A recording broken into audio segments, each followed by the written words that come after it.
Mari kita berdoa sebelum kita mendengar firman Tuhan. Bapa di surga, terima kasih bahwa dalam kebaktian ini kami sekarang mendapatkan kesempatan, kebebasan untuk membaca, mendengar, mempelajari, merenungkan sebagian dari firman Tuhan. Kami sekali lagi mohon Engkau hadir di sini di gereja maupun dimanapun ada jemaat mengikuti kebaktian ini melalui YouTube Live dan memimpin kami semua di dalam acara firman ini, baik dalam penyampaian maupun dalam penerimaan. Tolong hamba menyampaikan, berikan kekuatan jasmani, pikiran, suara, berikan pengurapan, berikan kata-kata, berikan apapun yang dia butuhkan supaya seluruh firman disampaikan dengan baik, dengan benar, dan dengan sejelas-jelasnya. Dan lengkapi dan bungkus firman dan Injilmu dengan kuasa dan pekerjaan rohmu, karena kami sadar tanpa itu semua akan sia-sia. Tolong kami semua dalam mendengar Tuhan, berikan kami keterbukaan, berikan kesegaran, berikan konsentrasi yang baik dari awal sampai akhir, berikan terang secukupnya supaya kami bisa mengerti, dan telah kami mengerti berikan kami ketundukan, supaya seluruh firman ini bukan sekedar kami dengar dan kami mengerti, tapi kami laksanakan, kami tanggapi secara positif dalam kehidupan kami. Bahkan kalau boleh kami beritakan kepada orang-orang lain, supaya lebih banyak lagi orang bisa mendengar akan firman Tuhan dan mengerti firman-Mu. Kami sadar juga setan pasti bekerja di dalam setiap acara firman. Kami mohon sekali lagi Engkau kuatkan semua kami, supaya apapun yang mereka lakukan, biarlah firman tapi saya sampaikan dan diterima dengan sebaik-baiknya untuk kemuliaan nama Tuhan. Terima kasih Bapa, berfirman kami siap untuk mendengarkan. Dalam nama Yesus kami berdoa. Amin.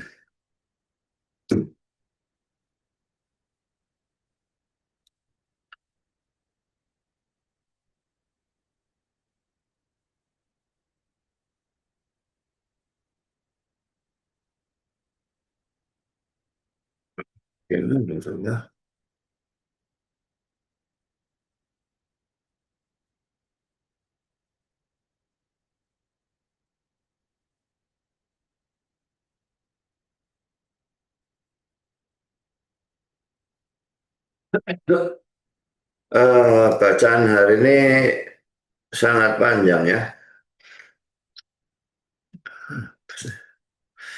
Kisah Rasul pasal 21 ayat 27 sampai Kisah Rasul 22 ayat 23. Jadi kita membahas sebagian dari pasal 21 dan sebagian dari pasal 22. Kita akan baca ya. Kisah 21 mulai ayat 27 sampai 40 dulu ya.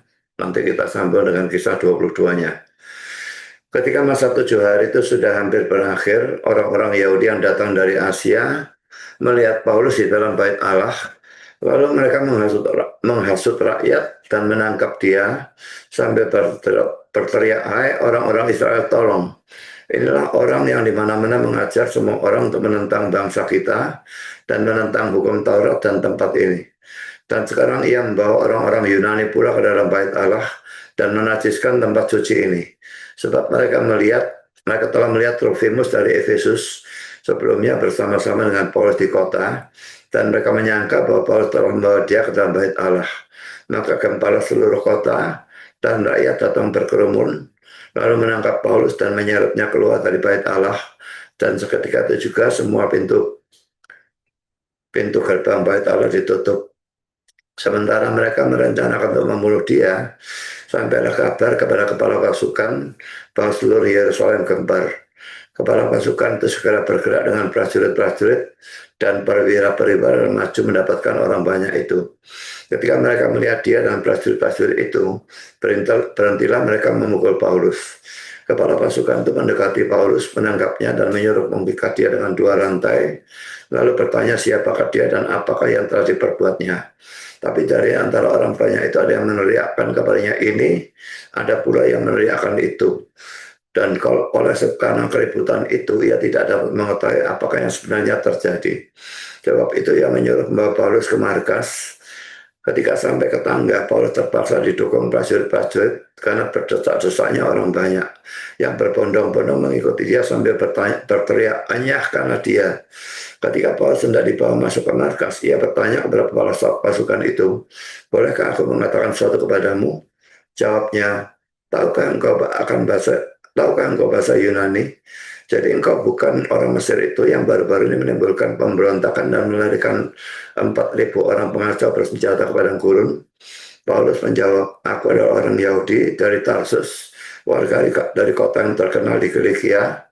Aku minta supaya aku diperbolehkan berbicara kepada orang banyak itu. Sesudah Paulus diperbolehkan oleh kepala pasukan, pergilah ia berdiri di tangga dan memberi isyarat dengan tangannya kepada rakyat itu. Ketika suasana sudah tenang, mulailah ia berbicara kepada mereka dalam bahasa Ibrani. Katanya, ini dilanjutkan dengan pasal 22 ayat 1 sampai 23. Hai saudara-saudara dan bapak-bapak, dengarkanlah apa yang aku katakan kepadamu sebagai pembelaan diri. Ketika orang banyak itu mendengar ia berbicara dalam bahasa Ibrani, makin tenanglah mereka.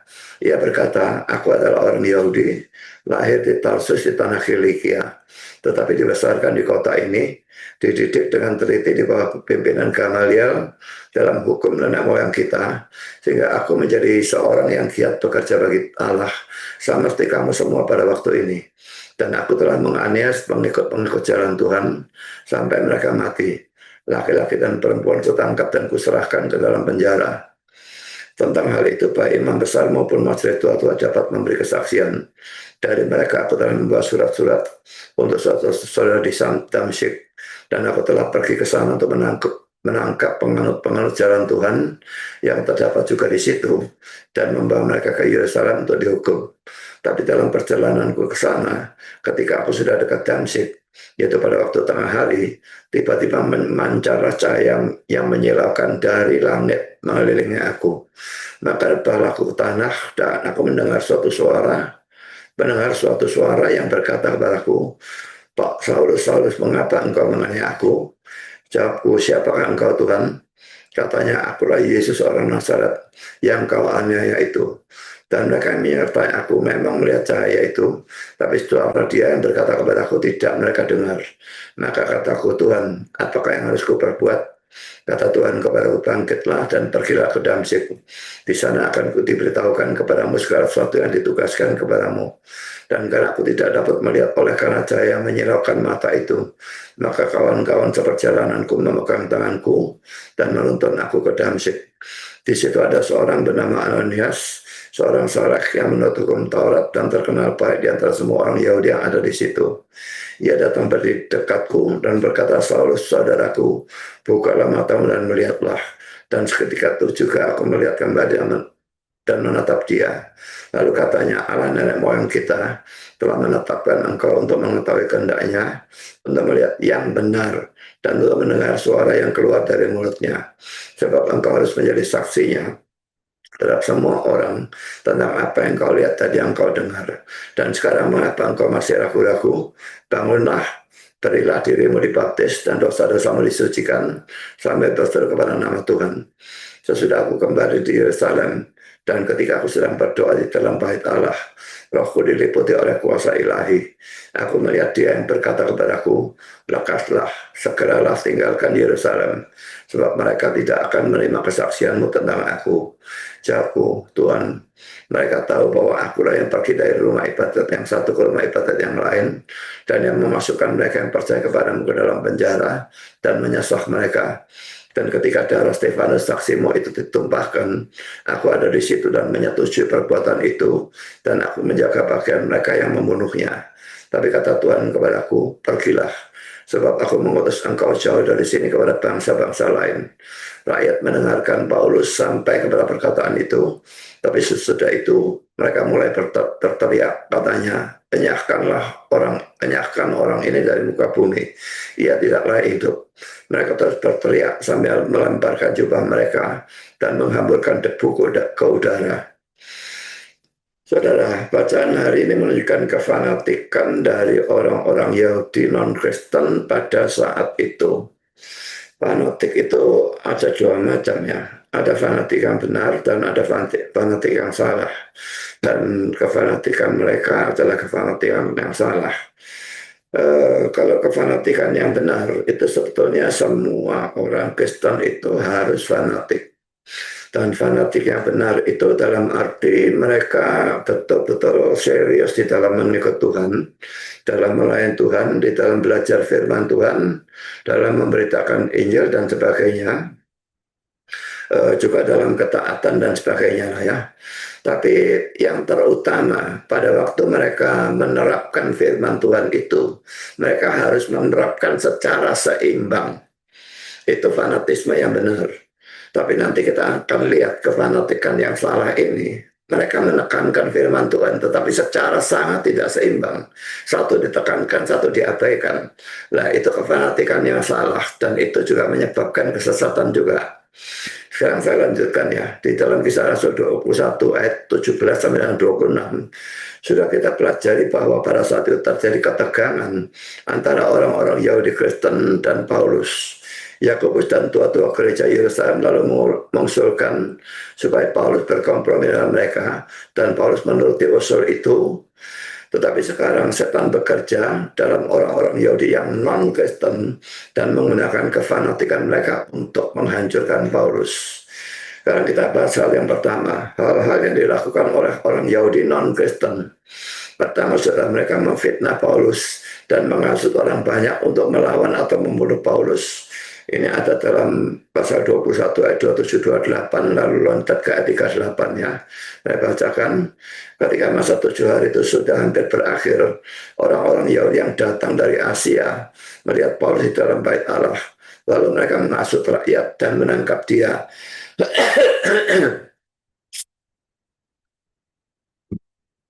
Sambil berteriak, hai orang-orang Israel, tolong. Inilah orang yang dimana mengajar semua orang untuk menentang bangsa kita dan menentang hukum Taurat dan tempat ini. Dan sekarang ia membawa orang-orang Yunani pula ke dalam bait Allah dan menajiskan tempat suci ini. Jadi engkau bukan orang Mesir itu yang baru-baru ini menimbulkan pemberontakan dan melarikan.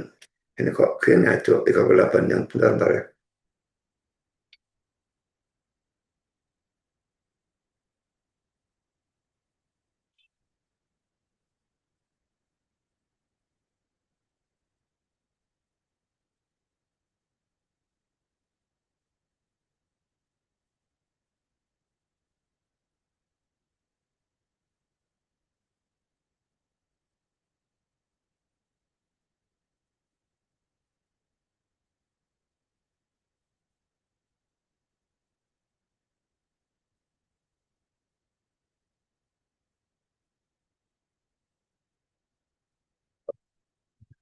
Jika pendapat ini si kepala pasukan mengira dia orang Mesir karena fitnah mereka juga ya.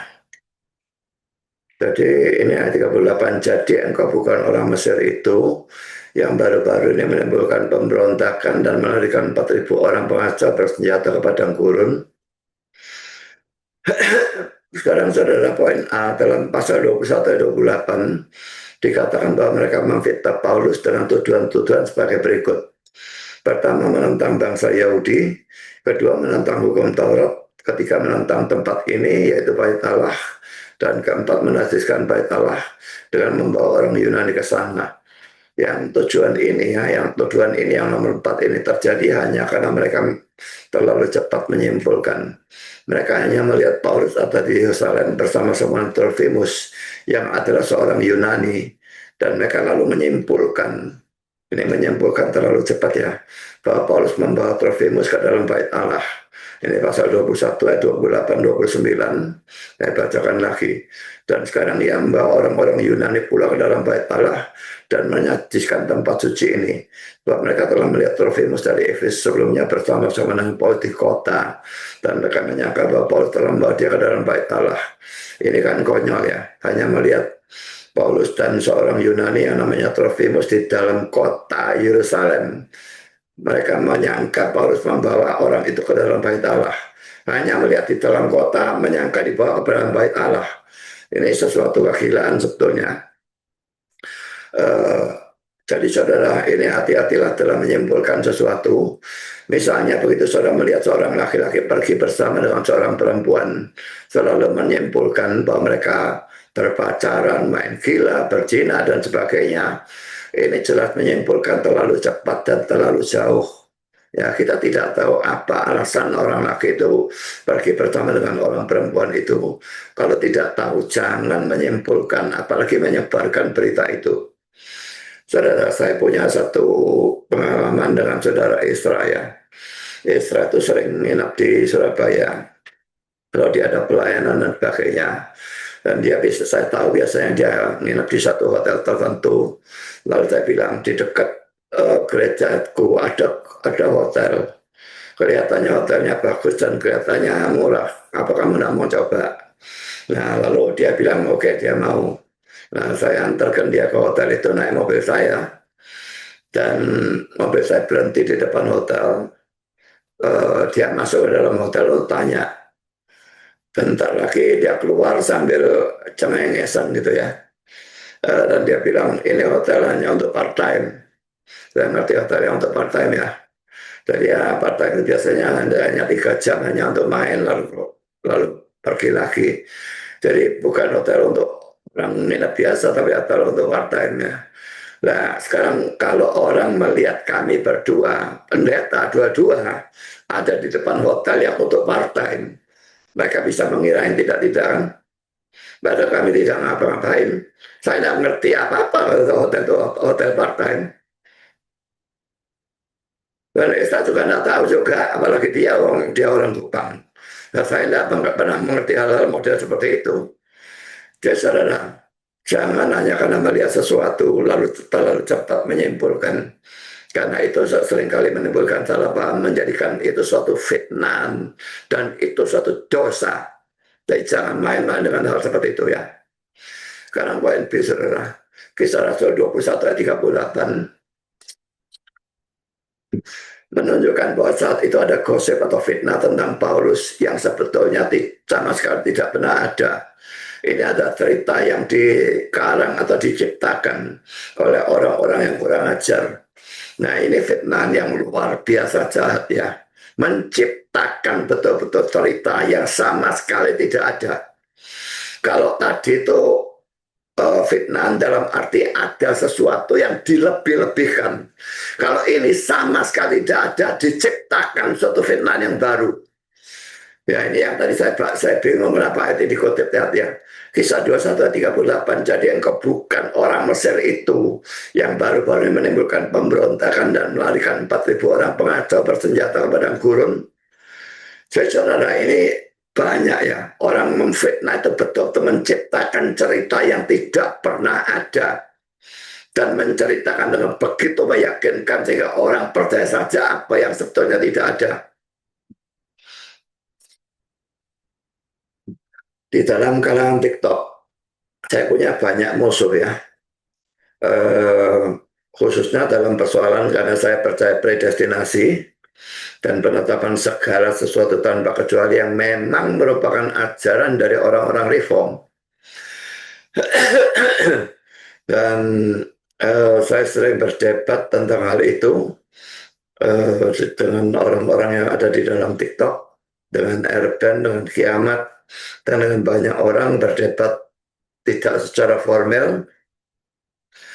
Dan memang tidak pernah ada orang bisa menghancurkan argumentasi saya, karena argumentasi tidak mungkin dihancurkan. Tapi karena mereka kalah dalam berargumentasi, mereka malah jengkel, marah kepada saya, benci pada saya, dan memfitnah saya, mengatakan bahwa saya mengajarkan Allah menciptakan dosa. Saya tidak pernah mengajarkan Allah menciptakan dosa. Tidak ada satu orang di pun yang percaya Allah menciptakan dosa, atau God is the author of sin. Itu tidak ada sama sekali. Tapi mereka mengarang cerita itu. Jadi saudara, ini sesuatu yang harus diwaspadai. Banyak orang sangat jahat tetapi mengaku Kristen. Ini Kristen konyol, Kristen kampungan, ya, Kristen abal-abal. Kalau orang Kristen jati, dia tidak akan memfitnah. Apalagi secara sengaja dan sadar dan terus-menerus. Sebagai penerapan pertama, saudara, seringkah saudara mengarang atau menciptakan cerita untuk memfitnah orang. Kalau ia bertobatlah sebelum Tuhan menghancurkan saudara. Yang kedua, karena adanya banyak orang yang suka mengarang atau menciptakan gosip, kita tidak boleh sembarangan percaya pada cerita atau kata orang tanpa saksi atau bukti. Jangan percaya omongan orang. Sekarang poin C, berdusta, memfitnah, dan menghasut. Berdusta sudah merupakan dosa, memfitnah lebih jahat daripada berdusta, karena fitnah menyebabkan orang yang mendengarnya merendahkan orang yang difitnah. Tapi menghasut lebih jahat lagi dari memfitnah, karena hasutan menyebabkan orang yang mendengarnya membenci atau bahkan menyerang orang yang diceritakan itu. Tetapi anaknya, sekalipun orang-orang Yahudi ini adalah orang yang sangat menekankan agama, atau boleh dikatakan sebagai orang yang religius, mereka tidak segan-segan berdusta, memfitnah, dan menghasut. Mengapa? Karena adanya kefanatikan yang salah dalam diri mereka.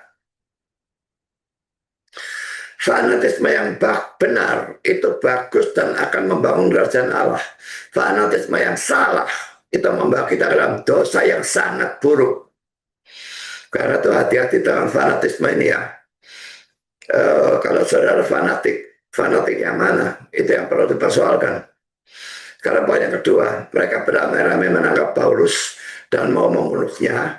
Di dalam pasal 21 ayat 30 dan 31a, maka gembala seluruh kota dan rakyat datang berkerumun, lalu menangkap Paulus dan menyeretnya keluar dari bait Allah. Dan seketika itu jika semua pintu bait Allah itu ditutup. Ayat 31a, sementara mereka merencanakan untuk membunuh dia. Saya tidak melanjutkan sampai 31a saja.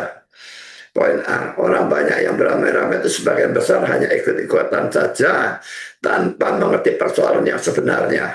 Ini terlihat dari pasal 21 ayat 34 dan bandingkan dengan kisah Rasul 19 ayat 32. Saya bacakan ya. Kisah 21 ini saya baca mulai ayat 33 sampai 34, tapi intinya ayat 34-nya. Kepala pasukan itu, maaf saya lupa matikan handphone saya.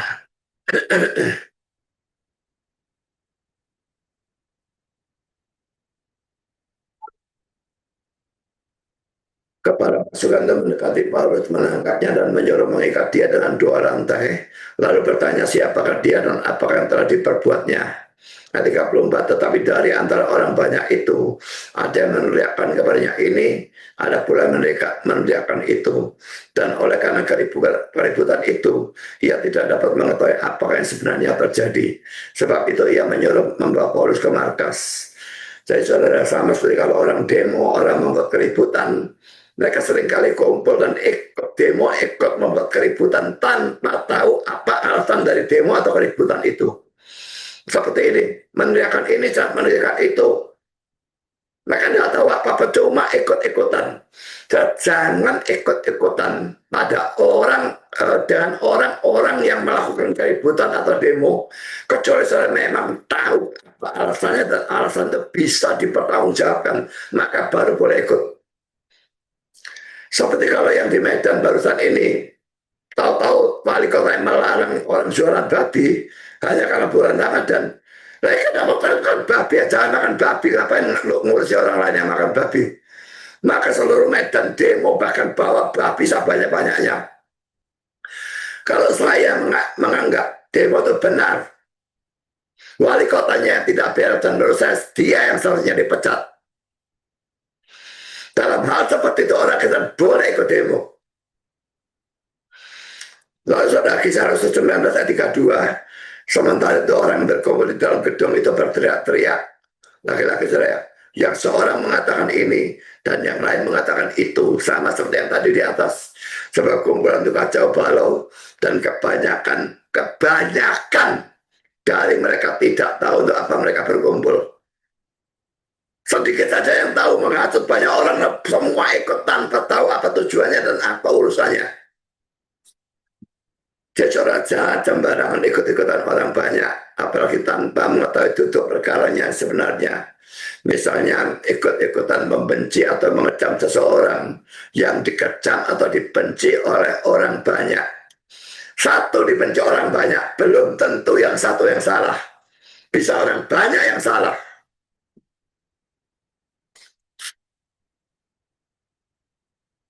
Karena PB di syarat keluar bait Allah dan pintu-pintu bait Allah harus ditutup dalam pasal 21 ayat 30. Apa sebab ditutup? Mereka takut darah Paulus akan menajiskan bait Allah. Jadi saudara, mereka tidak mau darah Paulus menajiskan bait Allah. Itu sesuatu yang remeh. Tapi mereka berani berdusta, memfitnah, menghasut, memukuli, dan sebetulnya bermaksud membunuh kalau tidak dicegah oleh kepala pasukan.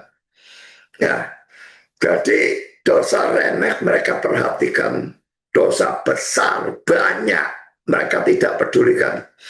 Dari sini kita bisa melihat salah satu ciri khas dari orang yang fanatik secara salah, yaitu bahwa mereka sering hanya menekankan hukum-hukum tertentu bahkan yang kecil, tetapi mengabaikan hukum-hukum yang lain bahkan yang besar.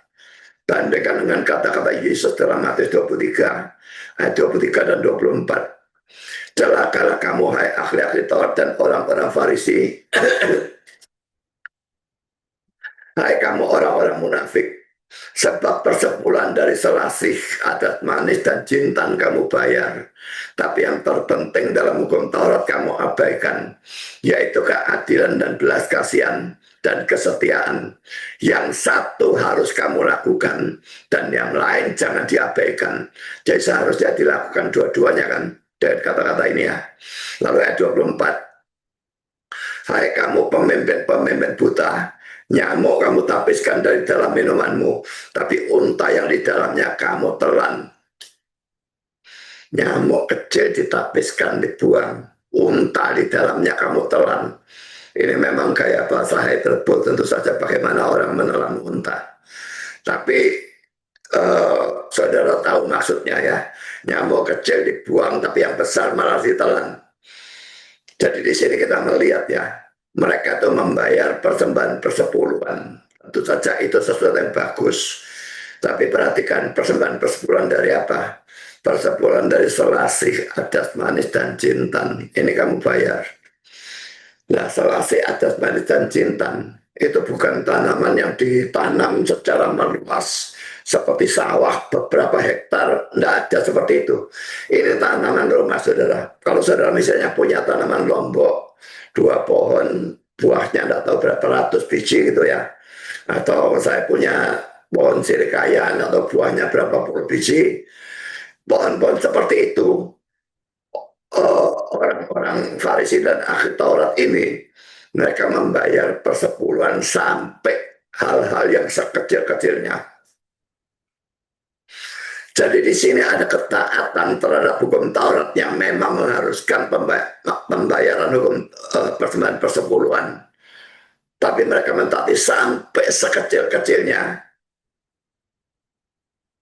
Selasih, adas manis, dan jintan itu berapa sih harganya? Tapi tetap mereka beli. Saya tidak tahu apakah ini buah atau apa, saya tidak tahu. Kalau buahnya 10 mereka bayar 1 untuk Tuhan, buahnya 20 mereka bayar 2 untuk Tuhan. Jadi sampai sekecil-kecilnya mereka mentaati. Apa ini salah? Tidak salah. Tapi salahnya adalah tetapi yang terpenting dalam hukum Taurat kamu abaikan, yaitu keadilan dan belas kasihan dan kesetiaan. Sebetulnya bagaimana? Sebetulnya ini yang satu harus dilakukan dan yang lain jangan diabaikan. Jadi persembahan persepuluhan itu harus. Hal yang kecil-kecil dari persembahan persepuluhan, misalnya saudara taruh uang di bank, punya hasilnya bunga bank itu katakanlah cuma 20.000 bunganya ya, 20.000, lalu 2.000 kan untuk mestinya tetap memberikan persembahan persepuluhan. Kalau menurut ayat ini harus. Tapi yang terpenting, yang lain, yang besar itu jangan diabaikan. Jadi mereka mengabaikan yang besar, mentaati yang kecil. Ini fanatisme yang membuta. Saya saudara, sebagai penerapan kita harus menekankan seluruh kitab suci atau firman Tuhan. Ini adalah fanatisme yang benar. Sebagai contoh ya, kitab suci memang mengajar kita untuk aktif di gereja, untuk berbakti, untuk belajar firman Tuhan, berdoa, mengabarkan Injil, melayani, bersekutu dan sebagainya. Tetapi kitab suci juga mengajar kita menjadi orang yang bertanggung jawab terhadap keluarga kita. Saya berikan ayat-ayatnya ya. 2 Tesalonika 3 ayat 10. Sebab juga pada waktu kami berada di antara kamu, kami memberi peringatan ini pada kamu. Jika seorang tidak mau bekerja, janganlah ia makan. Lalu 1 Timotius 3 ayat 4, ayat 5, ayat 11 dan 12. Seorang kepala keluarga yang baik, disegani dan dihormati oleh anak-anaknya. Jikalau seorang tidak tahu mengepalai keluarga sendiri, bagaimanakah ia dapat mengurus jemaat Allah? Demikian juga istri-istri, hendaklah orang terhormat, jangan pemfitnah, hendaklah dapat menahan diri dan dapat dipercaya dalam segala hal. Dia akan harus bersuami dari satu istri dan mengurus anak-anaknya dan keluarganya dengan baik. 1 Timotius 5 ayat 8. Tapi jika ada seorang yang tidak memeliharakan sanak saudaranya, apalagi seisi rumahnya, orang itu murtad dan lebih buruk dari orang yang tidak beriman. Jadi saudara, kalau ada orang yang begitu aktif di gereja sehingga tidak mempedulikan kepadanya, maka jelas orang itu melakukan fanatisme yang salah. Dengan demikian, tetapi demikian juga dengan orang yang hanya mengurusi keluarganya, tetapi tidak mau aktif di gereja. Kita harus bisa membagi waktu, tenaga, dan pikiran kita untuk bisa melakukan kedua-duanya. Karena dua-duanya diperintahkan oleh Tuhan, kita harus taati secara seimbang. Sekarang saya lanjutkan. Mendengar keributan itu, tentara Romawi turun tangan di dalam pasal 21 ayat 31-36. Sementara mereka merencanakan untuk membunuh dia, sampailah kabar kepada kepala pasukan bahwa seluruh Yerusalem gempar. Kepala pasukan segera bergerak dengan prajurit-prajurit dan perwira-perwira dan maju mendapatkan orang banyak itu. Ketika mereka melihat dia dan prajurit-prajurit itu, berhentilah mereka memukul Paulus. Kepala pasukan mendekati Paulus, menangkapnya, dan menyuruh mengikat dia dengan 2 rantai. Lalu bertanya siapakah dia dan apakah yang telah diperbuatnya. Tapi dari antara orang banyak itu, ada yang meneriakkan kepadanya ini, ada pula yang meneriakkan itu. Dan oleh karena keributan itu, ia tidak dapat mengetahui apa yang sebenarnya terjadi. Sebab itu ia menyuruh membawa Paulus ke markas.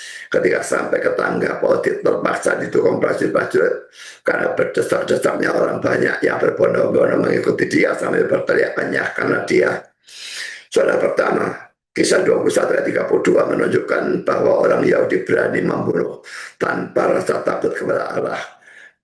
Yang maaf ya, saya baca ulang. Ketika Kisah Rasul 21 ayat 32 menunjukkan bahwa orang Yahudi yang berani membunuh manusia tanpa takut kepada Allah ini ternyata takut kepada manusia atau tentara Roma. Ya, saya baca ulang ya, Kisah 21 ayat 32. Kepala pasukan segera bergerak dengan prajurit-prajurit dan perwira-perwira dan maju mendapatkan orang banyak itu. Ketika mereka ini orang-orang Yahudi itu ya, melihat dia dan prajurit-prajurit itu, berhentilah mereka memukul Paulus. Takut sama tentara Romawi, tapi tidak takut kepada Allah. Memang ya, orang yang takut kepada manusia tidak akan takut kepada Allah. Dan sebaliknya, orang yang betul-betul takut kepada Allah tidak akan takut kepada manusia. Renungkan siapa yang saudara takuti, Allah atau manusia. Mari kita bandingkan dengan Matius 10 ayat yang ke-28. Dan janganlah kamu takut pada mereka yang dapat membunuh tubuh, tetapi yang tidak berkuasa membunuh jiwa. Jangan takut kepada mereka itu manusia ya. Mereka manusia itu cuma dapat bunuh tubuh kita, tidak bisa apa-apakan jiwa kita. Kalau kita orang Kristen, jiwa kita tetap akan masuk surga, dia tidak bisa apa-apakan. Takutlah terutama pada dia itu Tuhan atau Allah ya, yang berkuasa membinasakan baik jiwa maupun tubuh di dalam neraka. Karena poin yang kedua, Kisah Rasul 21:33 merupakan pengendapan dari nubuat Nabi Agabus di dalam pasal 21 ayat 11. Ia datang pada kami lalu mengambil ikat pinggang Paulus sambil mengikat kaki dan tangannya sendiri. Ia berkata, demikianlah kata Roh Kudus, bagilah orang yang mempunyai ikat pinggang ini akan diikat oleh orang-orang Yahudi di Yerusalem dan diserahkan ke dalam tangan bangsa-bangsa lain. Lalu kisah 21 ayat 33, kepala pasukan mendekati Paulus, menangkapnya, dan menyuruh mengikat dia dengan 2 rantai. Lalu bertanya siapakah dia, apa yang telah diperbuatnya. Tetapi Agabus menubuatkan bahwa Paulus akan diikat oleh orang-orang Yahudi dan diserahkan ke tangan bangsa lain. Sedangkan dalam pasal 21 ayat 33, Paulus langsung diikat oleh tentara Romawi. Ini kan kelihatan seperti suatu kontradiksi ya. Dan kontradiksi seperti ini sangat bisa diserang oleh orang seberang ya. Mereka sedang bahasa kita hanya untuk cari kesalahannya. Sekarang saudara, saya akan tunjukkan pengharmonisannya ya. Mungkin sekali pada waktu orang-orang Yahudi memukuli Paulus, mereka sudah mengikat Paulus. Lalu setelah tentara Romawi datang, mereka menyerahkan Paulus yang sudah terikat itu kepada tentara Romawi. Dan tentara Romawi lalu mengganti ikatan dengan rantai atau borgol. Jadi ini sesuai dengan nubuat Agabus. Jadi kalau yang seperti begini dengan mudah bisa diharmoniskan. Mereka boleh saja tidak menerima dari mana hal ini, tidak ditunjukkan dan sebagainya. Ya tidak usah digobes omong kosong mereka lah. Yang kedua sekarang saudara, pembelaan Paulus. Ada 2 hal yang perlu kita pelajari tentang pembelaan Paulus ini. Pertama, Paulus tidak berdiam diri seperti Yesus. Kita lihat ya, kalau Yesus pada waktu di Kemi dan sebagainya, dalam Matius 26 ayat 62 sampai 63, lalu imam besar itu berdiri dan berkata padanya, tidakkah engkau memberi jawab atas tuduhan saksi-saksi ini terhadap engkau? Tetapi Yesus tetap diam. Lalu kata imam besar itu kepadanya, demi Allah yang hidup, katakanlah kepada kami, apakah engkau Mesias anak Allah atau tidak? Lalu Matius 27 ayat 12 sampai 14, tetapi atas tuduhannya diajukan imam-imam kepala dan tua-tua ia tidak memberi jawab apapun. Maka kata Pilatus kepadanya, tidakkah engkau dengar betapa banyaknya tuduhan saksi-saksi terhadap engkau? Tetapi ia tidak menjawab suatu kata pun, sehingga wali negeri itu sangat heran. Lukas 23 ayat 9, yang mengajukan banyak pertanyaan kepada Yesus, tapi ia tidak memberi jawaban apapun. Memang sikap Yesus ya, yang berdiam diri pada waktu difitnah atau dituduh atau diadili itu bukanlah rumus yang harus kita tiru secara mutlak. Jadi ingat ya, sekalipun Yesus dikatakan sebagai teladan kita di dalam Yohanes pasal 13, tetapi tidak berarti bahwa apapun yang Yesus lakukan atau tidak lakukan itu harus kita tiru. Jadi tindakan Yesus atau apa yang dia lakukan atau apa yang tidak dia lakukan harus kita lihat dengan seluruh kitab suci. Baru kita memutuskan apakah itu harus ditiru atau tidak ditiru. Saya berikan contoh ya. Kalau Yesus mengasihi, tentu saja kita harus meniru.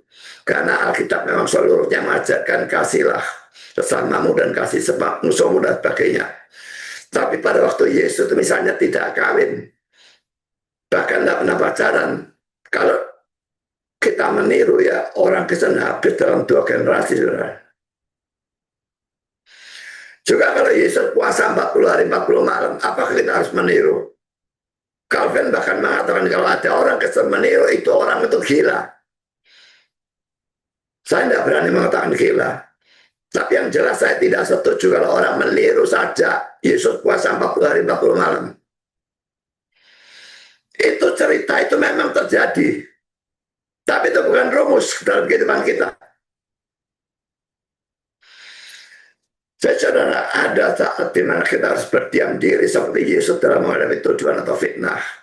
Tapi ada saat di mana tuduhan atau fitnah itu merugikan seluruh gereja atau kerajaan Allah, bahkan merendahkan nama Allah atau Yesus sendiri. Maka pada saat itu kita harus membela diri seperti Paulus di sini. Jadi pada waktu kita dituduh atau difitnah, apa kita membela dia tidak atau tidak? Kita mesti pikirkan baik-baik, doa dan minta bergumul dengan Tuhan. Apakah harus membela diri, ya atau tidak? Tidak selalu kita tidak boleh membela diri. Di sini Paulus membela diri. Saya lanjutkan dengan poin yang kedua. Kata pembelaan di dalam pasal 22 ayat 1 dalam bahasa Yunani-nya adalah apologias. Yang saya bacakan kisah 22 ayat 1. Hai saudara-saudara dan bapak-bapak, dengarkanlah apa yang aku katakan kepadamu sebagai pembelaan diri. Ya, saya akan tunjukkan ya kisah 22 ayat 21.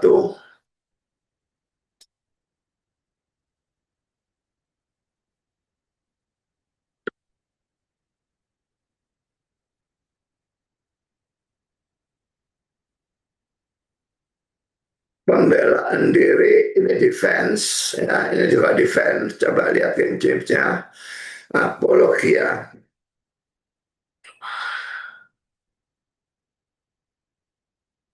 apologias, ya, speech and defense, ya. Jadi ucapan dalam pembelaannya. Dari kata Yunani apologia ini yang juga digunakan di dalam 1 Petrus 3 ayat 15 yang menekankan bahwa semua orang Kristen harus bisa memberikan pembelaan diri pada waktu ditanya tentang imannya. Maka diturunkan dari kata apologia ini kata apologetics, ya, atau apologetika, ya. Dan sebagai catatan dari suatu kamus yang bernama Webster's New World Dictionary, disebutkan bahwa apologetics berarti the branch of theology having to do with the defense and proof of Christianity. Cabang atau bagian dari teologi yang berhubungan dengan pembelaan dan pembuktian kekristenan. Setiap orang Kristen harus bisa berapologetik. Bandingkan dengan 1 Petrus 3:15 yang menggunakan kata Yunani yang sama. Ya, saya bacakan 1 Petrus 3:15 yang tadi saya sebutkan. Tapi kuduskanlah Kristus dalam hati sebagai Tuhan, dan siap sedialah pada segala waktu untuk memberi pertanggungan jawab. Di sini terjemahkan pertanggungan jawab kepada tiap-tiap orang yang meminta pertanggungan jawab dari kamu tentang pengharapan yang ada padamu, tapi haruslah dengan lemah lembut dan hormat. Kata lemah lembut ini jangan diartikan lemah lembut seperti Putri Solo gitu, ya. Saya tidak ada waktu membahas itu, dan tujuan saya memang bukan membahas itu, tapi itu sudah pernah saya baca pada waktu membahas di dalam Injil Matius, berbagai orang yang lemah lembut. Bukan itu sama sekali artinya. Jadi hati-hati dengan kata lemah lembut. Itu terjemahnya sama sekali tidak cocok dengan bahasa Yunani, karena memang kata Yunani itu tidak punya kata di dalam bahasa Indonesia ataupun di dalam bahasa Inggris. Selanjutnya, saudara, karena itu belajar firman Tuhan sedemikian rupa. Nah, kalau saya berikan makalah, gunakan makalah, saudara, ya. Pelajari ulang, gunakan makalah supaya khotbah ini yang sudah saudara dengar itu makin tertanam di dalam diri saudara, makin saudara ingat, dan simpan makalah itu untuk bisa digunakan pada saat dibutuhkan. Jika saudara bisa mempertahankan kekristenan dan memberikan bukti-bukti kekristenan, ini akan sangat berguna baik dalam menghadapi serangan dari orang-orang Kristen maupun dalam penginjilan.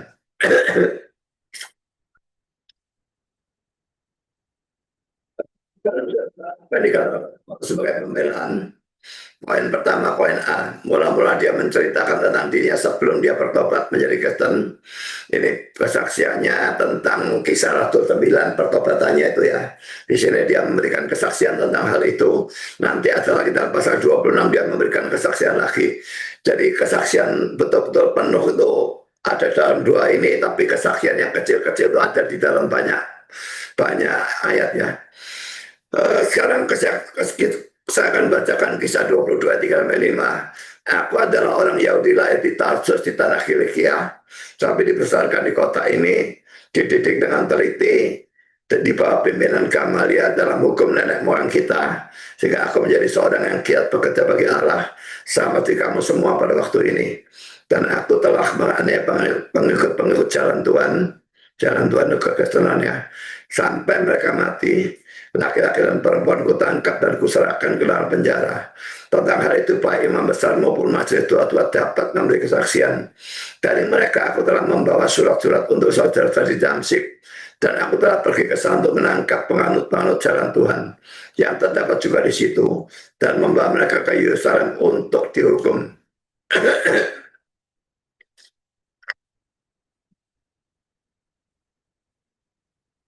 Saya akan bahas bagian ini, ya, potong terpotong. Aku adalah seorang Yahudi, ini hal pertama, ya. Aku sebangsa dengan kamu, aku bukan orang Mesir. Pasal 21 ayat 38, jadi engkau bukan orang Mesir itu yang baru-baru ini menimbulkan pemberontakan dan melarikan 4.000 pengacau bersenjata ke padang gurun. Ya, jadi mungkin dia difitnah sebagai orang Mesir, dan karena itu di sini kepala pasukan itu melihat dia bisa bahasa Yunani. Maka dia bertanya seperti ini. Jelas memang dia bukan orang Mesir itulah. Nah, di sini dia berkata, aku adalah orang Yahudi, bukan orang Mesir ya. Lalu kedua, aku lahir di Tarsus. Ya, ini dia sudah katakan kepada kepala pasukan dalam pasal 21 ayat 39. Aku adalah orang Yahudi dari Tarsus, warga dari kota terkenal di Kilikia. Sekarang dia ulangi kepada orang-orang Yahudi itu. Mengapa? Karena Tarsus adalah kota yang terkenal karena pendidikannya. Kota ini pernah bersaing dengan dua kota yang top dalam hal pendidikan, yaitu Alexandria dan Athena. Yang ketiga, aku dibesarkan di Yerusalem. Jadi kalau tadi ia menunjukkan bahwa ia lahir di kota yang top, maka sekarang ia menunjukkan bahwa ia dibesarkan di kota yang merupakan pusat dari agama Yahudi, yaitu Yerusalem. Lalu yang keempat, aku dididik di bawah pimpinan Gamaliel dalam hukum nenek moyang kita. Ini menunjukkan bahwa dalam hal agama, dia mempunyai guru yang top. Gamaliel ini sangat terkenal ya. Yang mendidiknya dalam hukum Taurat. Paulus mengucapkan semua ini bukan untuk menyombongkan diri, tapi supaya orang-orang Yahudi itu mau mendengar. Yang kelima, aku giat bekerja bagi Allah seperti kamu semua sekarang ini. Bandingkan dengan Roma 10 ayat 2 dan Amsal 19 ayat yang kedua. Roma 10 ayat 2. Sebab aku dapat memberi kesaksian tentang mereka itu orang-orang Yahudi, bahwa mereka sungguh-sungguh giat untuk Allah, tetapi tanpa pengertian yang benar. Ini bahayanya orang yang bersemangat untuk Tuhan, tapi otaknya kosong. Ini lebih negatif daripada positif. Jauh lebih banyak negatifnya daripada positifnya. Dan bandingkan dengan Amsal 19 ayat 2. Tanpa pengetahuan, kerajinan pun tidak baik. Orang yang tergesa-gesa akan salah langkah. Memang tidak adanya pengetahuan yang benar menyebabkan seseorang mengira bahwa ia giat untuk Allah, padahal dia giat untuk setan. Kalau bicara soal pemberitaan Injil, saya kira tidak ada sekte manapun yang menandingi saksi Yehova. Mereka luar biasa giat di dalam memberitakan Injil, masuk rumah orang ke orang, dimaki-maki, diusir, dan bahkan tidak peduli, mereka terus memberitakan Injil. Seandainya kegiatan mereka ditiru oleh orang Kristen, alangkah indahnya. Tapi orang Kristen tertinggal jauh sekali kalau dalam urusan semangat penginjilan dibandingkan dengan saksi Yehova. Cuma sayangnya Injil, mereka Injil sesat.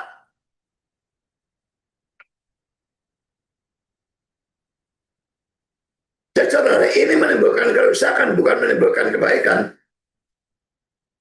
Orang tolol yang rajin atau bersemangat pasti menimbulkan problem. Orang tolol lebih baik diam atau tidak melakukan apa-apa. Kecuali dia belajar dulu membuang ketololannya. Kalau sudah pintar baru boleh berbuat apa-apa.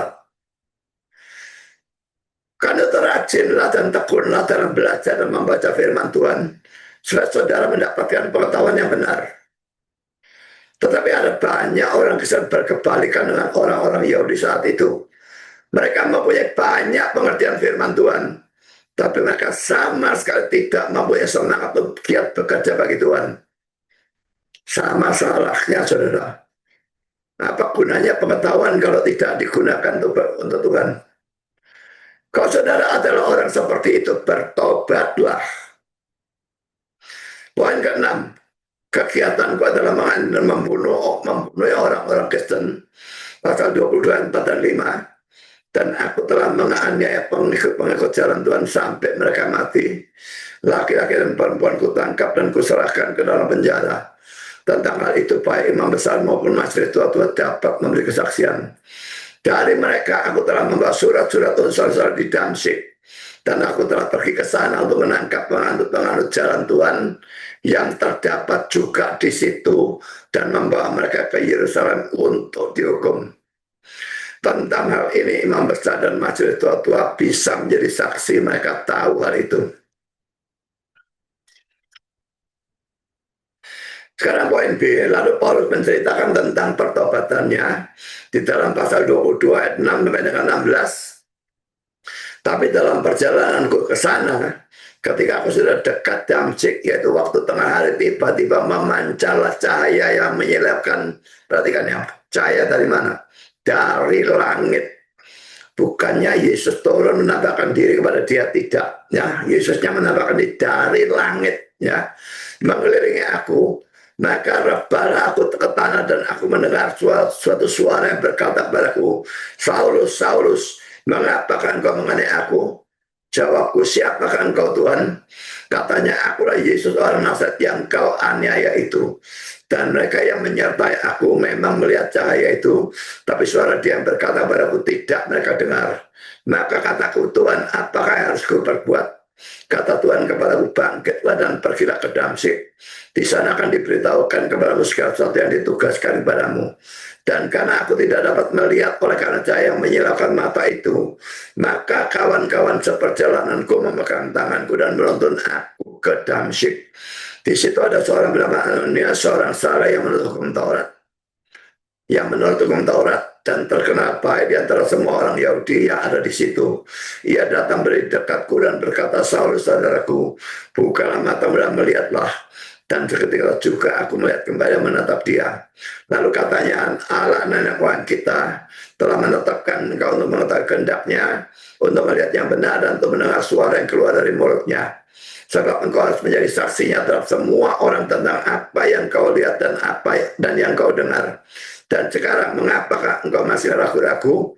Bangunlah, berilah dirimu dibaptis dan dosa-dosamu disucikan sampai berseru kepada nama Tuhan.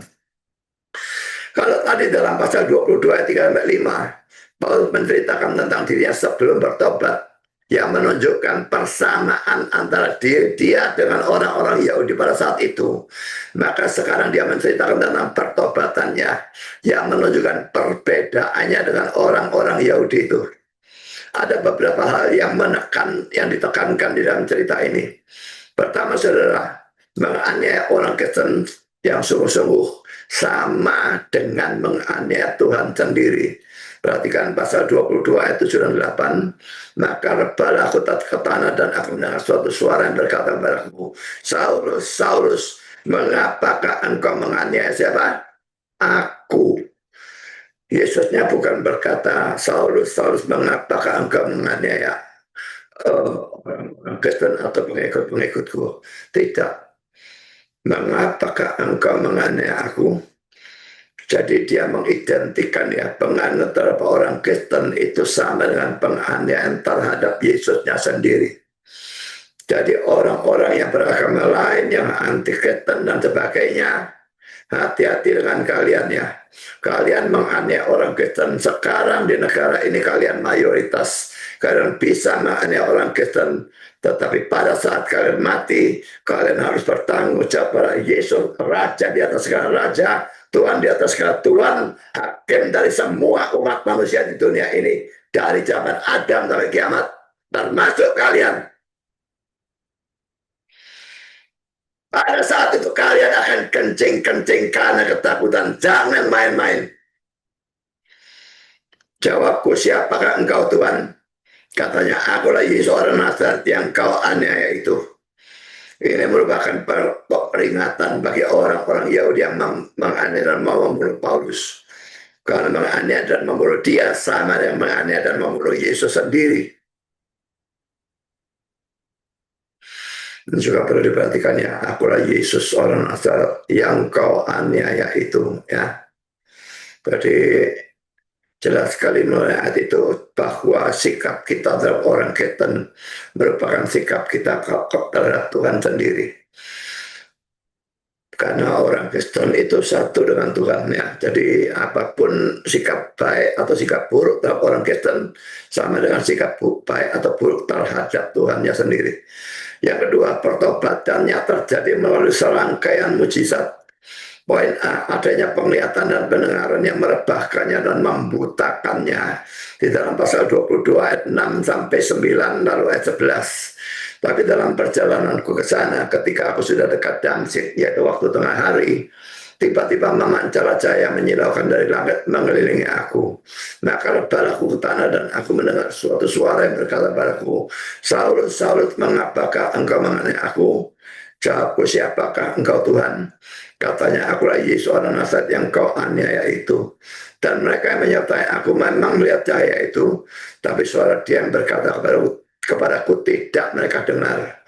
Dan karena aku tidak dapat melihat oleh karena cahaya yang menyilaukan mata itu, maka kawan-kawan seperjalananku memegang tanganku dan menuntun aku ke Damsyik. Poin yang kedua, Ananias datang kepadanya tanpa dia panggil dan Ananias menyembuhkannya. Di dalam pasal 22 ayat 13, saya baca mulai 12. Di situ ada seorang bernama Ananias, seorang saleh yang menurut hukum Taurat dan terkenal baik di antara semua orang Yahudi yang ada di situ. Ia datang berdiri di dekatku dan berkata, Saulus saudaraku, bukalah matamu dan melihatlah. Dan seketika itu juga aku melihat kembali dan menatap dia. Jadi saudara, ini menunjukkan bahwa pertobatannya itu adalah pekerjaan Allah. Yang ketiga, Ananias yang adalah orang Kristen itu, dia gambar karena sebagai orang yang saleh menurut hukum Taurat dan terkenal baik di antara semua orang Yahudi yang ada di situ. Pasal 22 ayat 12, di situ ada seorang bernama Ananias, seorang saleh menurut hukum Taurat dan terkenal baik di antara semua orang Yahudi yang ada di situ. Jadi saudara, ini menunjukkan bahwa orang Kristen atau kekristenan tidak menentang orang Yahudi maupun hukum Taurat. Ayat ini perlu diperhatikan oleh orang-orang Kristen yang menganggap hukum Taurat sudah dihapuskan secara total. Ini sama sekali salah. Hukum Taurat itu terbagi dalam 3 bagian. Hukum moral itu berlaku selama-lamanya seperti 10 hukum Tuhan. Misalnya ya. Lalu yang kedua, hukum seremonial atau hukum upacara. Kalau mati sembelih binatang, adanya imam, adanya bait Allah, adanya korban-korban binatang, lalu larangan makan najis tahir, hari-hari raya Yahudi, sunat, perjamuan Paskah, itu semua hukum upacara, dan itu dibuang, tidak lagi perlu dilakukan sejak Yesus mati di atas kayu salib. Itu ada dalam Efesus 2 ayat yang ke-15. Jadi lalu yang ketiga ada hukum sipil atau undang-undang mereka. Itu tidak berlaku pada zaman Romawi ya, pada waktu mereka dijajah oleh Romawi. Yang berlaku adalah hukum Romawi. Tidak juga berlaku untuk kita yang ada di Indonesia ini. Itu hukum negara mereka pada saat itu. Saya tidak tahu apakah sekarang di Israel tetap diberlakukan hukum itu, saya tidak tahu. Tetapi kalau tidak diberlakukan itu bukan masalah, karena itu hukum atau undang-undang pada saat itu.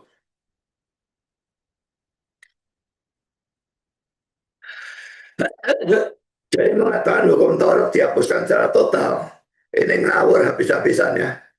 Hukum moral tidak pernah dihapuskan, berlaku terus sampai akhir zaman. Allah yang keempat, Allah dia sebut dengan sebutan Allah nenek moyang kita, pasal 22:14. Dan ini berarti bahwa Allah orang Kristen sama dengan Allah orang Yahudi atau Israel, yaitu Allah Abraham, Ishak, dan Yakub. Kisah Rasul 22 ayat 14. Lalu katanya Allah nenek moyang kita telah menetapkan engkau untuk mengetahui kehendaknya, untuk melihat yang benar, dan untuk mendengar suara yang keluar dari mulutnya. Ya, perhatikan cuma ini saja nenek kita ya. Karena poin C, Paulus menceritakan panggilan pelayanannya, pasal 2, 14, 15, lalu 17, sampai 21. Saya berikan pasal 22, 14, 15 dulu ya. Lalu katanya Allah nenek moyang kita telah menetapkan engkau untuk mengetahui kehendaknya, untuk melihat yang benar, dan untuk mendengar suara yang keluar dari mulutnya. Yang benar yang jelas Yesus ya. Sebab engkau harus menjadi saksinya terhadap semua orang tentang apa yang kau lihat dan yang kau dengar. Saudara, poin pertama, poin A ya, ayat 14 menunjukkan adanya predestinasi. Karena di sini dikatakan telah menetapkan engkau untuk mengetahui kehendaknya, untuk melihat yang benar, untuk mendengar suara yang keluar dari mulutnya. Sebab itu engkau harus menjadi saksinya dan pakainya. Jadi saudara, jelas ini sedang menunjuk pada predestinasi. Perhatikan kata menetapkan di sana ya. RSV dan NASB menerjemahkan appointed atau menetapkan atau menentukan. King James dan NIV menerjemahkan chosen atau memilih. Poin B ayat yang ke-15 menunjukkan bahwa orang yang ditetapkan untuk mengetahui mana kebenaran harus memberitakan kebenaran itu atau memberitakan Injil kepada semua orang. Ini merupakan panggilan bagi Paulus saat itu, tapi ini juga merupakan panggilan bagi saudara saat ini. Pelayanan itu bisa bermacam-macam dan tidak semua orang harus melakukan pelayanan yang manapun ya. Jadi misalnya kalau saya main musik ya berantakan gerejanya. Jadi saudara, tapi semua orang harus melakukan pelayanan sesuai dengan panggilan Tuhan, sesuai dengan karunia-Nya. Tapi pelayanan yang satu ini, memberitakan Injil, ini harus dilakukan oleh setiap orang Kristen. Cuma caranya bagaimana, itu tergantung karunia mereka. Kalau mereka tidak bisa berkhotbah, ya jangan memberitakan Injil melalui khotbah. Tapi saya bisa berkhotbah, saya melakukan pemberitaan Injil melalui khotbah. Saya bisa berdebat, saya memberitakan Injil melalui perdebatan. Coba saya perhatikan semua perdebatan saya, hampir semua, 95% mungkin ya, itu penginjilan. Ada Injilnya setidaknya. Dan saya selalu mengusahakan tema-tema yang banyak Injil, baru saya mau. Diminta debat sama orang Muslim, saya pernah diminta tentang debat tentang kata Allah, saya tidak mau. Kenapa? Tidak bisa nginjil, sudah mau bicara apa kalau kata Allah itu proper name atau generic name. Apa yang diinjili? Tidak ada. Jadi saya menolak. Bukan urusan saya takut kalah dalam berdebat tentang hal itu. Tapi kalau saya tidak bisa memberitakan Injil, apa gunanya? Jadi saudara memberitakan Injil sesuai dengan karunia yang ada pada saudara. Saya bisa memberikan traktat, cuma memberikan traktat yang berbahaya karena ada bukti nyata saudara memberitakan Injil.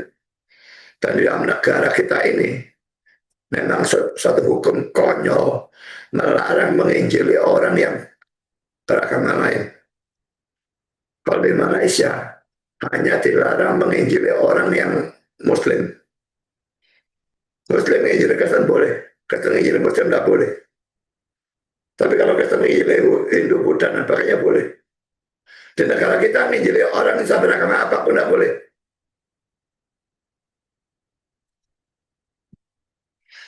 Saya tidak berhukum senting itu ya. Kita harus lebih taat kepada Allah daripada kepada manusia. Tuhan menyuruh kita memberitakan Injil, pemerintah melarang memberitakan Injil, persetan dengan pemerintahnya. Yang kedua, saudara kisah 22, 17-21, sesudah aku kembali ke Yerusalem dan ketika aku sedang berdoa di dalam bait Allah, rohku diliputi oleh kuasa ilahi. Aku melihat dia berkata kepadaku, lekaslah, segera lo tinggalkan Yerusalem, sebab mereka tidak akan menerima kesaksianmu tentang aku. Jawabku, Tuhan, mereka tahu bahwa aku yang pergi dari rumah ibadah yang satu ke rumah ibadah yang lain, dan yang memasukkan mereka yang percaya kepadamu ke dalam penjara dan menyesah mereka.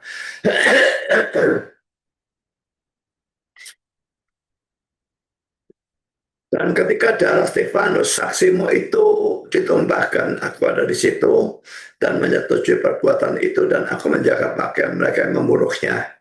Tapi kata Tuhan kepadaku, pergilah, sebab aku akan mengutus engkau jauh dari sini kepada bangsa-bangsa lain. Karena ada beberapa hal yang saya bahas, ayat 17-18, poin A ya, menunjukkan bahwa Paulus mempunyai beban untuk memberitakan Injil pada orang-orang di Yahudi di Yerusalem. Tetapi Tuhan mengatakan bahwa orang-orang Yahudi itu tidak akan mau mendengar kesaksiannya, dan Tuhan mengutus dia meninggalkan Yerusalem. Poin B, ayat 19 dan 20 menunjukkan bahwa Paulus berargumentasi dengan Tuhan. Maksud argumentasi itu adalah, aku sudah sangat berubah, dulu membunuh orang Kristen, sekarang menjadi orang Kristen memberitakan Injil. Bagaimana mungkin mereka tidak mau mendengar kesaksianku? Karena poin C ayat 21 menunjukkan bahwa Tuhan tanpa memberikan alasan tetap berkeras bahwa Paulus harus meninggalkan Yerusalem untuk memberitakan Injil kepada bangsa-bangsa non-Yahudi. Saudara, semua ini menunjukkan beberapa hal ya. Pertama, beban pelayanan yang ada atau muncul dalam hati kita belum tentu merupakan beban atau panggilan dari Tuhan untuk pelayanan itu.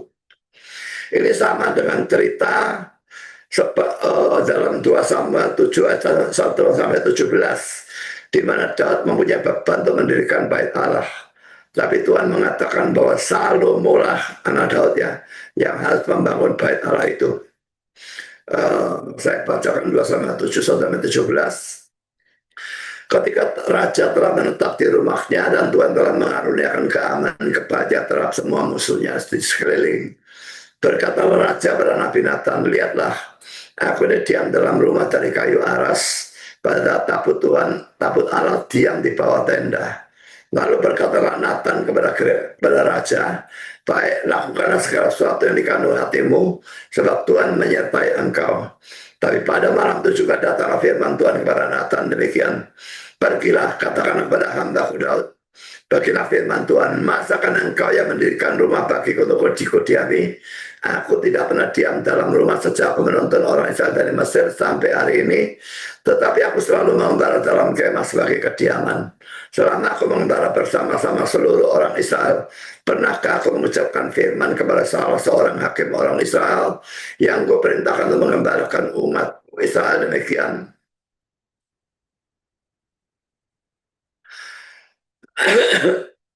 Mengapa kamu tidak mendirikan bagiku rumah dari kayu aras?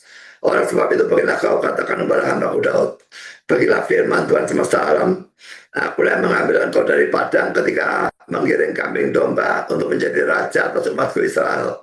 Aku telah menyertai engkau di segala tempat yang kau jalani dan telah melenyapkan segala musuhmu dari depanmu. Aku membuat besar nama musuh, nama orang-orang besar yang ada di bumi. Aku menentukan tempat bagi umatku Israel dan menanamkannya, sehingga ia dapat diam di tempatnya sendiri dengan tidak lagi dikejutkan dan tidak pula ditindas oleh orang-orang alim seperti dahulu sejak aku mengangkat hakim-hakim atas umatku Israel. Aku mengaruniakan keamanan kepadamu daripada semua musuhmu. Juga diberitahukan Tuhan kepadamu, Tuhan akan memberikan keturunan kepadamu. Apabila umurmu sudah genap dan kau telah mendapat perhentian bersama-sama dengan nenek moyangmu, maka aku akan membangkitkan keturunanmu yang kemudian anak kandungmu, dan aku akan mengokohkan kerajaannya. Dialah yang akan mendirikan rumah bagi namaku, dan aku akan mengokohkan tahta kerajaannya untuk selama-lamanya. Aku akan menjadi bapaknya dan dia akan menjadi anakku. Apabila ia melakukan kesalahan, maka aku akan menghukum dia dengan rotan yang dipakai orang dan dengan pukulan diberikan anak-anak manusia. Tetapi kasih setiaku tidak akan hilang daripadanya, seperti yang kuhilangkan daripada Saul yang telah kujauhkan dari hadapanmu. Keluarga dan kerajaanmu akan kokoh untuk selama-lamanya di hadapanku. Tahtamu akan kokoh untuk selama-lamanya. Tepat seperti perkataan ini dan tepat seperti penglihatan ini, Nathan berbicara kepada Daud.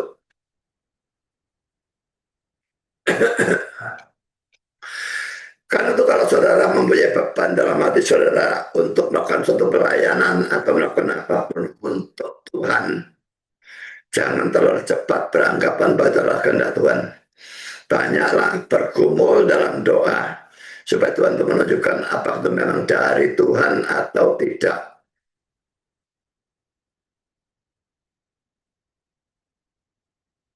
Jadi pelayanan ini tidak bisa semau kita ya. Kita sedang pelayanan ini, kita lakukan pelayanan ini. Kita tidak sedang pelayanan itu, kita tidak lakukan. Tuhan kadang-kadang memanggil kita untuk melakukan sesuatu yang tidak kita senangi. Pada waktu saya pertama-tama dipanggil jadi hamba Tuhan, saya sangat takut. Saya paling takut berdiri di muka umum. Jadi juga kalau saya pikir, saya punya 4 kakak perempuan yang sebetulnya jauh lebih pintar dari saya.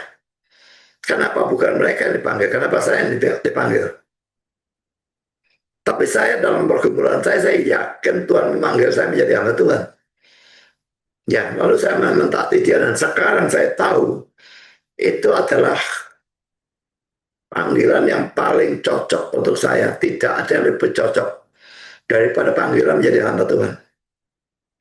Tapi saat itu saya tidak tahu. Dan sebetulnya saya tidak mau. Tapi karena Tuhan memanggil, saya tidak bisa mengatakan tidak. Itu pemberontakan seperti Yunus.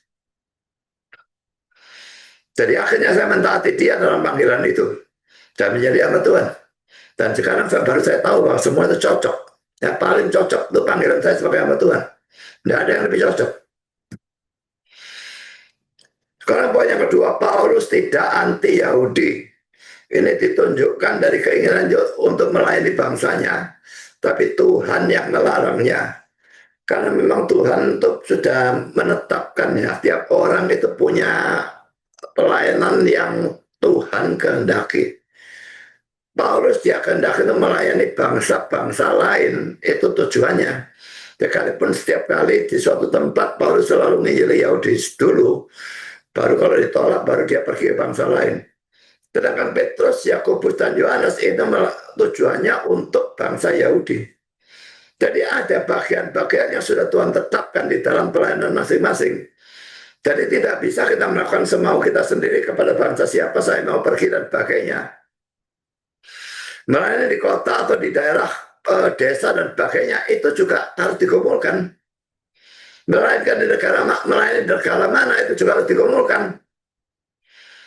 Pada waktu saya sekolah di US, saya tuh yang kepingin tinggal di sana. Saya melihat jauh lebih enak tinggal di sana. Tapi saya berpikir bahwa panggilan Tuhan itu saya melayani di Indonesia. US itu sudah cukup terang. Banyak Injil masuk di TV dan sebagainya. Kalau saudara hari Minggu itu ada beberapa channel dari jam 6 sampai jam 7 gereja A, 7 sampai 8 gereja B, 8 sampai 9.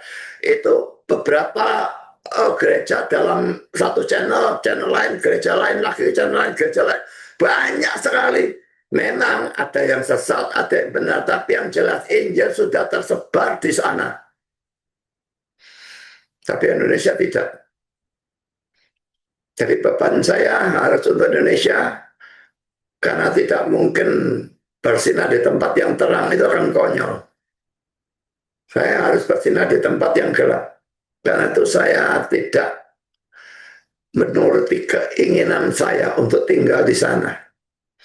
Dan terus terang saya tidak menghargai pendeta-pendeta yang menetap di negara-negara Kristen. Kalau mereka menetap misalnya di Jepang atau Taiwan, itu masih masuk akal, karena Taiwan dan Jepang itu Kristennya sangat sedikit. Sekalipun dua-dua negara maju. Tapi kalau mereka menetap di Australia atau di Amerika, Kanada, yang sudah merupakan negara Kristen, ini bagi saya sesuatu yang konyol. Mengapa tidak balik ke Indonesia? Nggak enak hidup di Indonesia. Cari enak atau cari melayani Tuhan? Cari pelayanan sesuai kehendak Tuhan atau cari enaknya? Kalau cari enaknya, saudara, bukan melayani Tuhan. Saudara melayani diri saudara sendiri.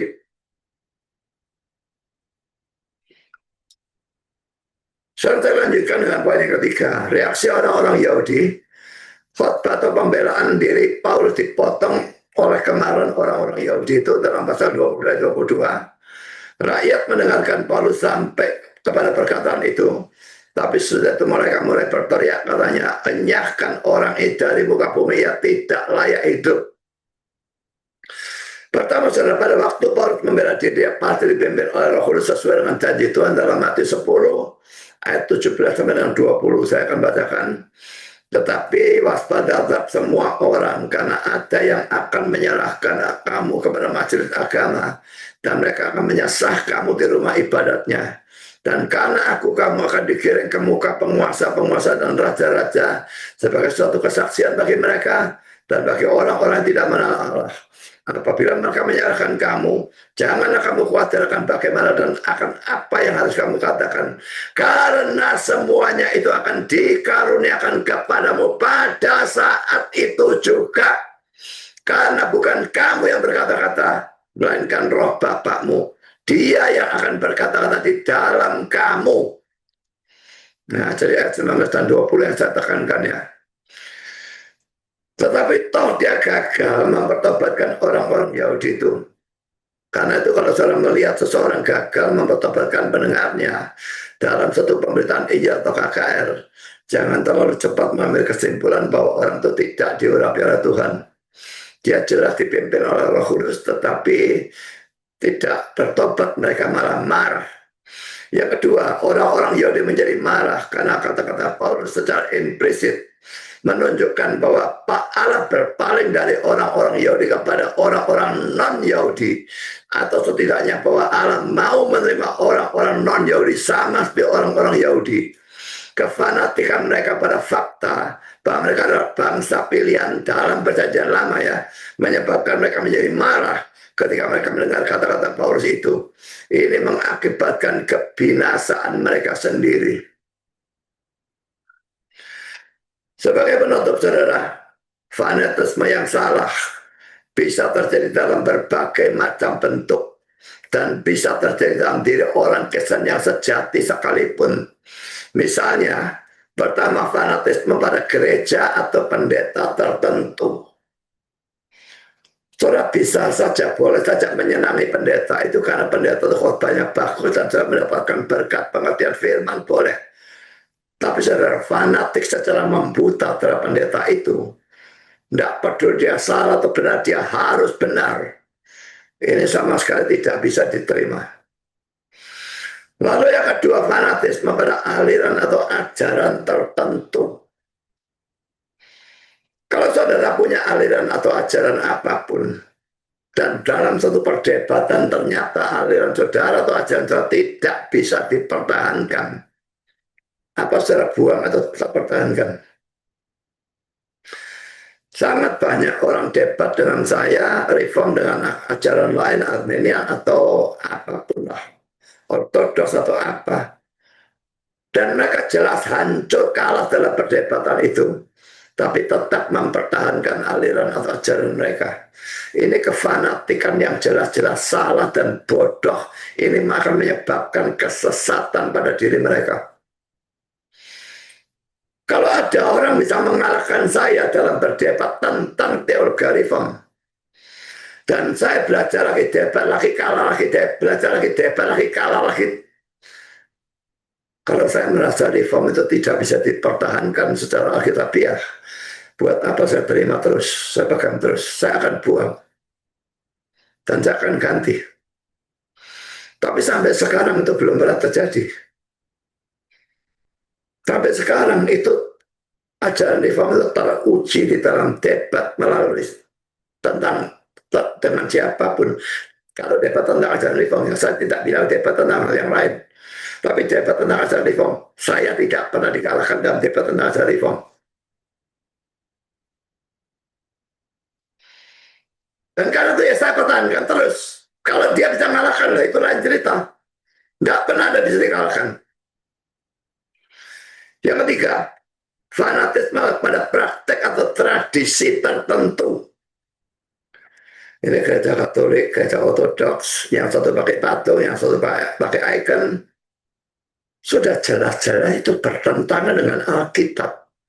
Rasul mana pakai patung dan pakai ikon, tapi mereka mengatakan gereja mereka gereja apostolik. Rasul mana yang doa salam Maria? Rasul mana yang sujud kepada patungnya Maria? Rasul mana yang percaya Maria tidak berdosa? Rasul mana yang percaya Maria itu naik ke surga tanpa setelah mati dia bangkit naik ke surga dengan tubuh jasmania?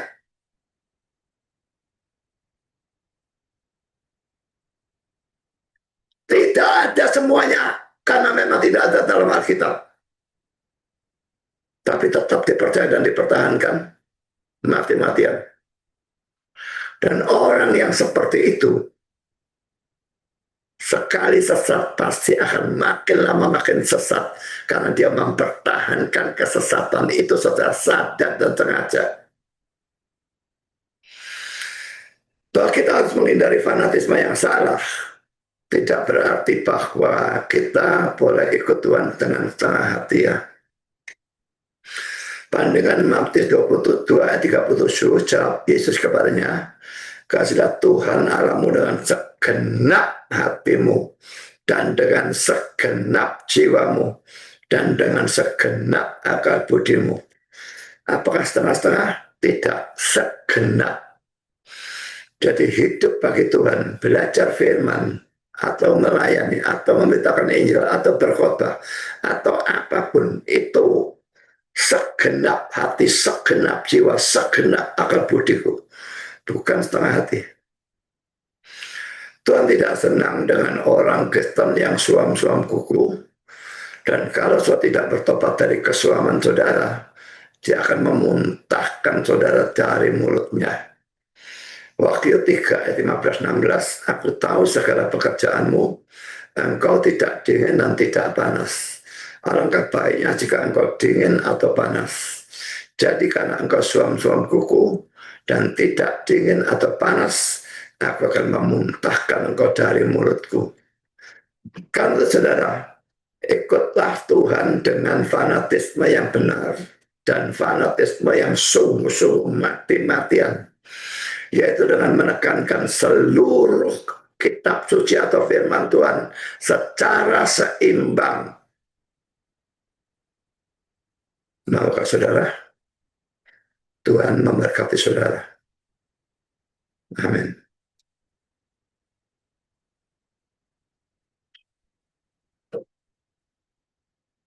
Mari kita berdoa. Bapa di surga, terima kasih bahwa kami telah boleh belajar sebagian firman Tuhan berkenaan dengan kefanatikan, juga panggilan Tuhan dalam pelayanan dan sebagainya. Bila apa yang kami dengar itu bukan sekedar kami dengar dan kami mengerti, tapi kami tanggapi secara positif. Dan biarlah semua itu bisa betul-betul membangun kehidupan kami dan pelayanan kami dan membawa kemuliaan bagi nama Tuhan. Terima kasih Bapa, dalam nama Yesus kami berdoa. Amin.